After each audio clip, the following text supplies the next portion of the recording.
and his successor not due to arrive for 3 months, the settlers made their move. On July 10th, Michael Blundell, the leader of the settlers, introduced a motion in the Legislative Council calling for stern measures against a subversive organization which he said was spreading like a disease through the colony. The acting authorities refused to accept this view or admit that new laws were necessary. Over the next few weeks, the settlers held a series of meetings. They threatened to take the law into their own hands unless the government declared a state of emergency, arrested the nationalist leaders, and issued a statement that nationalism on West African lines was not the official policy in Kenya. A month or two before the emergency was actually declared, many of us felt something was going to happen. And we had rumors that perhaps Mr. Kenyatta would be arrested, together with the other members of the committee of the Kenyan African Union. What was going to happen, of course, we couldn't foresee at that time. On the 19th of August, the acting governor denied categorically that there was a state of emergency in the colony. The government could not stop nationalism, he said. It could only try to guide it. Now the settlers began to talk of vigilante groups. They began to attribute every crime to Mau Mau. Every murder, every theft, every sullen look, every hostile stare was the work of Mau Mau. The Kenya government, more worried by the threat of a settler revolt than an African one, agreed to consider special laws to suppress African politics. We were not taken by complete surprise, as we knew something was going to be done to try and keep down the movement, which was now have taken tremendous proportion in agitating for self-government. On September the 16th, several Kenya officials flew to London to persuade the Colonial Office that the proposed laws were necessary to control subversion. This was the first time the British government was informed directly of what was going on. A week later, 7 new ordinances were passed and held ready for the arrival of the governor, whose signature would make them law. On September the 29th, more than 3 months after Mitchell's retirement, the new governor arrived. Sir Evelyn Baring was welcomed at Nairobi Airport by settlers and government officials alike, for there was now an opportunity to bring things to a head.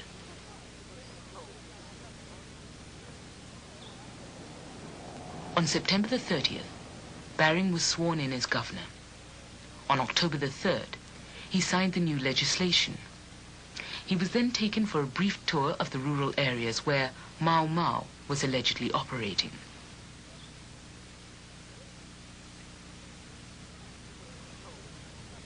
On October the 7th, while Baring was still on tour, the incident for which the settlers had waited took place. Senior Chief Waruhiu, one of the government's most loyal supporters, was assassinated.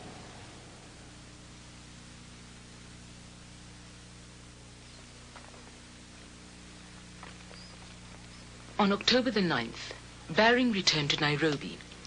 He immediately cabled the Colonial Office, requesting permission to declare a state of emergency. The movement has many heads, Baring wrote. We are dealing with a hydra. It is now abundantly clear that we are facing a planned revolutionary movement. If the movement cannot be stopped, there will be an administrative breakdown, followed by bloodshed amounting to civil war.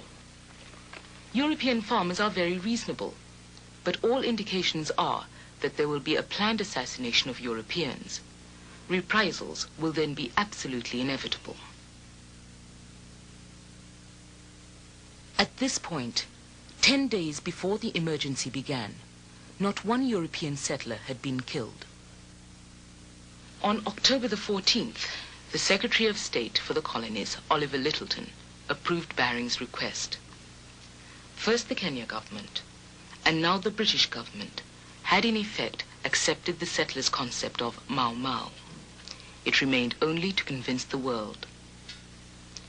On October the 20th, the war began. Troops are in the streets of Nairobi. Sir Evelyn Baring, the governor, salutes the men of the Lancashire Fusiliers who have flown in to help clear his colony of the Mau Mau menace, which has struck fear into Kenya's very heart. All have have to be carefully checked by police security men, for in such a decisive swoop as this, it is all too easy for the innocent to suffer.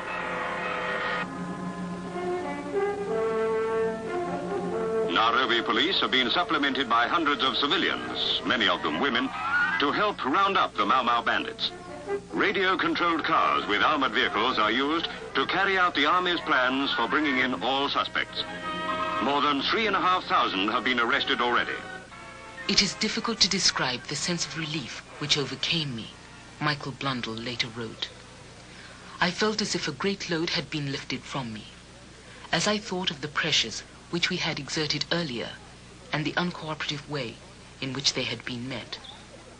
All who carry the mark of the Mau Mau must be hunted out so that peace may come to this troubled colony.